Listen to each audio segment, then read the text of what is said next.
Seeing incorrect numbers in your Fiverr earnings dashboard? Display errors can be worrying, but they're usually easy to resolve. I'll show you the steps. Welcome back to Guide with Samuel. Your earnings dashboard should accurately reflect your cleared revenue. First, understand the difference between pending clearance, cleared earnings, and available for withdrawal.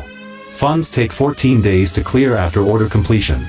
If numbers seem consistently wrong, try clearing your browser cache or using a different browser. A crucial pro tip: download your monthly transaction report. This CSV file from your earnings page shows every transaction in detail. It's the ultimate source of truth and can help you reconcile any discrepancies you see in the main dashboard. And just like that, you can track your income with confidence.